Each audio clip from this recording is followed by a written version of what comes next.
ಹಳೆಯ ಚಿನ್ನದ ಒಡವೆನ ಅಧಿಕ ಬೆಲೆಗೆ ಮಾರಬೇಕೆ? ಅಂದ್ರೆ ಆಟಿಕಾಗೆ ಕಾಲ್ ಮಾಡಿ 8880300300. Attica gold company.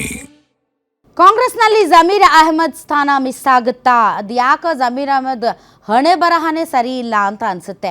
ಈ ಹಿಂದೆನೂ ಕೂಡ ಜಮೀರ್ ಅಹಮದ್ ಅವರ PS ಮಾತಾಡಿದ್ದಾರೆ ಅನ್ನೋಲಾದಂತಹ ಒಂದು ಆಡಿಯೋನ ಬಿಡುಗಡೆ ಮಾಡಿದ್ರು. ಈಗ ಜಮೀರ್ ಅಹಮದ್ ಖಾನ್ ಅವರಿಗೆ ಅಲ್ಪಸಂಖ್ಯಾತ ಕೋಟಾದಲ್ಲಿ ಏನೋ ಒಂದು ಅವ್ರನ್ನ DCM ಮಾಡ್ಬೋದು ಅನ್ನೋ ಸುದ್ದಿ ಹೊರಗಡೆ ಬರ್ತಾ ಇದ್ದ ಹಾಗೆ ಅವ್ರದ್ದೇ ಸಮುದಾಯದ ಜನ ಅವರನ್ನೇ ಎಳೆಯೋದಕ್ಕೆ ಫುಲ್ ಪ್ರೀ ಪ್ಲ್ಯಾನ್ ಮಾಡ್ದಂಗೆ ಕಾಣ್ತಾ ಇದೆ. ದಾವಣಗೆರೆ ದಕ್ಷಿಣ ವಿಧಾನಸಭಾ ಕ್ಷೇತ್ರದ ಚುನಾವಣಾ ಸಂದರ್ಭದಲ್ಲಿ ನಡೆದಂಥ ಕೆಲವೊಂದು ಅಚಾತುರ್ಯಗಳನ್ನು ಮುಂದಿಟ್ಕೊಂಡು ಜಮೀರ್ ಅಹಮದ್ ಖಾನನ್ನು ಹೇಗಾದರೂ ಮಾಡಿ ಕೆಳಗಿಳಿಸಬೇಕು ಅಂತ ಅವರ ವಿರುದ್ಧ ಪ್ಲ್ಯಾನ್ನ ಭಾಗವಾಗಿ ಸ್ಕೆಚ್ನ ಭಾಗವಾಗಿ ಒಂದು ಆಡಿಯೋ ಈಗ ಬಿಟ್ಟಿದ್ದಾರೆ. ಆ ಆಡಿಯೋ ಈಗ ಜಮೀರ್ ಅಹಮದ್ ಖಾನ್ಗೆ ಮುಳುವಾಗಬಹುದು ಅಂತ ಹೇಳಲಾಗ್ತಾ ಇದೆ. ಆಡಿಯೋ ಬಂದಿದ್ದೇ ತಡ ದೆಹಲಿಗೆ ಹೋಗೋದು ಬಿಟ್ಟು ರಾಜ್ಯದಲ್ಲೇ ಉಳಿದಿದ್ದಾರೆ ಜಮೀರ್ ಅಹಮದ್ ಖಾನ್. ಇನ್ನು ಆಡಿಯೋದಲ್ಲಿರುವಂಥ ಇನ್ನೊಬ್ಬ ವ್ಯಕ್ತಿ ಈಗಾಗಲೇ ಓಪನ್ ಆಗಿ ಮಾತಾಡಿ ಇಲ್ಲ ಇದು ಫೇಕ್ ಆಡಿಯೋ ಅಂತ ಹೇಳಿದ್ದಾರೆ. ಮತ್ತು ಜಮೀರ್ ಅಹಮದ್ ಖಾನ್ ಅಲ್ಲಿ ವಿರೋಧಿ ಕೆಲಸ ಮಾಡಿದ್ದಾರೆ ಅನ್ನೋ ಥರದಲ್ಲಿ ಈ ಆಡಿಯೋದಲ್ಲಿ ಇದೆ ಮ್ಯಾಟರು.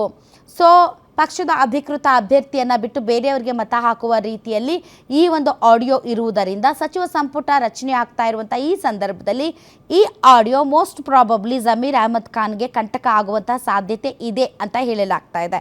ಈ ಹಿಂದೆ ಈ ವಿಚಾರದಲ್ಲಿ ಸಿಕ್ಕಾಪಟ್ಟೆ ಬೆಳವಣಿಗೆಗಳು ನಡೆದಿದ್ದಾವೆ.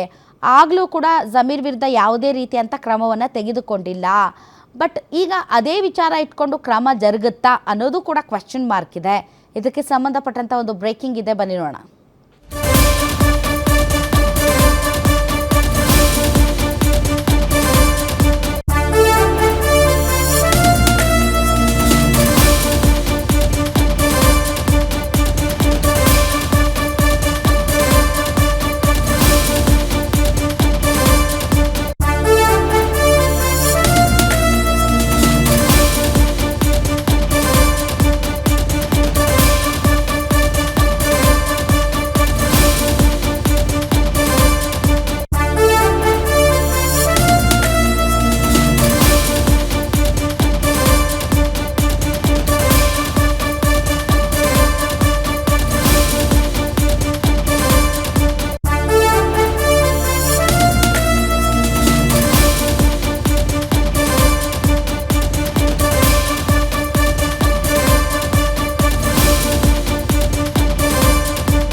ಎಸ್, ಜಮೀರ್ ಅಹಮದ್ ಖಾನ್ ದಾವಣಗೆರೆ ದಕ್ಷಿಣ ವಿಧಾನಸಭಾ ಉಪಚುನಾವಣೆ ನಡೆಯುವಂಥ ಸಂದರ್ಭದಲ್ಲಿ ಮಾತಾಡಿದ್ದಾರೆ ಅಂತ ಹೇಳಲಾದ ಒಂದು ಆಡಿಯೋ ಈಗ ವೈರಲ್ ಆಗ್ತಾ ಇದೆ.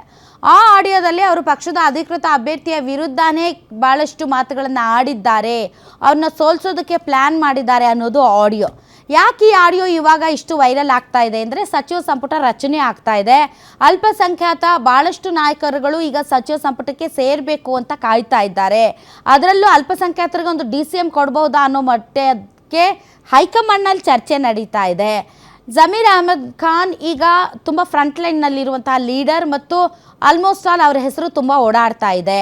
ಮತ್ತೆ ಜಮೀರ್ ಅಹಮದ್ ಖಾನ್ಗೆ ಕೊಟ್ಟರೆ ಅಲ್ಪಸಂಖ್ಯಾತ ಕೋಟಾದ ಅಡಿ ಮೇರಾ ನಂಬರ್ ಕಬ್ಬ ಆಯೇಗ ಅಂತ ಕಾಯ್ತಾ ಇರುವಂತಹ ಇನ್ನಿತರೆ ಮುಸಲ್ಮಾನ ಸಮುದಾಯದ ನಾಯಕರುಗಳಿಗೆ ಆ ಅವಕಾಶ ತಪ್ಪಿ ಹೋಗುತ್ತೆ.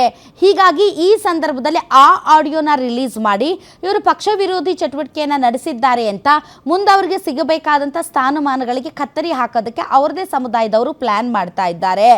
ಈ ಪ್ಲ್ಯಾನ್ ನಿಜಕ್ಕೂ ವರ್ಕೌಟ್ ಆಗುತ್ತಾ? ಜಮೀರ್ ಅಹಮದ್ ಖಾನ್ ವಿಚಾರದಲ್ಲಿ ನಾಯಕರುಗಳು ಅವರನ್ನು ಅನುಮಾನದ ದೃಷ್ಟಿಯಿಂದ ನೋಡ್ತಾರಾ? ಹೈಕಮಾಂಡ್ ಜಮೀರ್ ಅಹಮದ್ ಖಾನ್ನ ಈ ಆಡಿಯೋವನ್ನು ಸೀರಿಯಸ್ ಆಗಿ ತೆಗೆದುಕೊಳ್ತಾರಾ? ಆ ಮೂಲಕ ಅವರ ಸ್ಥಾನಮಾನ ತಪ್ಪಿ ಹೋಗುವ ಹಾಗೆ ಮಾಡ್ತಾರಾ? ಜಮೀರ್ ಅಹಮದ್ ಖಾನ್ ಅವರಿಗೆ ತಪ್ಪಿ ಹೋದಂತಹ ಆ ಸ್ಥಾನಮಾನಕ್ಕೆ ಇನ್ಯಾರು ಲಾಬಿ ನಡೆಸ್ತಾ ಇದ್ದಾರೆ? ಅವರ ಲಾಬಿಯನ್ನು ನಿಜಕ್ಕೂ ಕೂಡ ಹೈಕಮಾಂಡ್ ಪರಿಗಣಿಸುತ್ತಾ? ಈ ಸಂದರ್ಭದಲ್ಲಿ ಕಾಂಗ್ರೆಸ್ ಪಾರ್ಟಿಯಲ್ಲೇ ಒಬ್ಬ ನಾಯಕನನ್ನು ಕೆಳಗಿಳಿಸೋದಕ್ಕೆ ನಡೆಸ್ತಾ ಇರುವಂಥ ಈ ಮಸಲತ್ತನ್ನು ಹೈಕಮಾಂಡ್ ಪಾಸಿಟಿವ್ ಆಗಿ ತೆಗೆದುಕೊಳ್ಳುತ್ತಾ, ನೆಗೆಟಿವ್ ಆಗಿ ತೆಗೆದುಕೊಳ್ಳುತ್ತಾ? ಸೊ ದೆಹಲಿಗೆ ಹೋಗಬೇಕಾಗಿತ್ತು, ಆದರೆ ಸಿದ್ದರಾಮಯ್ಯನವರು ಈ ಸಂದರ್ಭದಲ್ಲಿ ನೀವು ಅಲ್ಲಿ ಬಂದು ಲಾಬಿ ನಡೆಸೋದು ಸೂಕ್ತ ಅಲ್ಲ, ಸ್ವಲ್ಪ ವೇಟ್ ಮಾಡಿ ಅಂತ ಅವ್ರನ್ನ ಬೆಂಗಳೂರಿನಲ್ಲೇ ಬಿಟ್ಟು ಹೋಗಿದ್ದಾರಂತೆ. But Zameer Ahmed Khan not only Karnataka, ಬೇರೆ ಬೇರೆ ರಾಜ್ಯದಲ್ಲೂ ಕೂಡ ಎಸ್ಪೆಷಲಿ ಕೇರಳದಲ್ಲೂ ಕೂಡ ಚುನಾವಣಾ ಪ್ರಚಾರದಲ್ಲಿ ಭಾಗಿಯಾಗಿದ್ದಾರೆ. ಈ ಆಡಿಯೋನ ಇಟ್ಕೊಂಡು ಹೈಕಮಾಂಡ್ ಇವರಿಗೆ ಸ್ಥಾನಮಾನಗಳ ಕೊರತೆ ಮಾಡುತ್ತಾ ಅಥವಾ ಅವರ ವಿರುದ್ಧ ನಡೀತಾ ಇರುವಂತಹ ಈ ಷಡ್ಯಂತ್ರದ ವಿರುದ್ಧನೇ ಅವರಿಗೆ ಸೂಕ್ತ ಸ್ಥಾನಮಾನ ಕೊಟ್ಟು ಮತ್ತೆ ವಿರೋಧಿಗಳ ಬಾಯಿ ಮುಚ್ಚುತ್ತಾ? I don't know. ಹೈಕಮಾಂಡ್ ಏನು ತೀರ್ಮಾನ ತೆಗೆದುಕೊಳ್ಳುತ್ತೆ ಕಾದು ನೋಡಬೇಕು.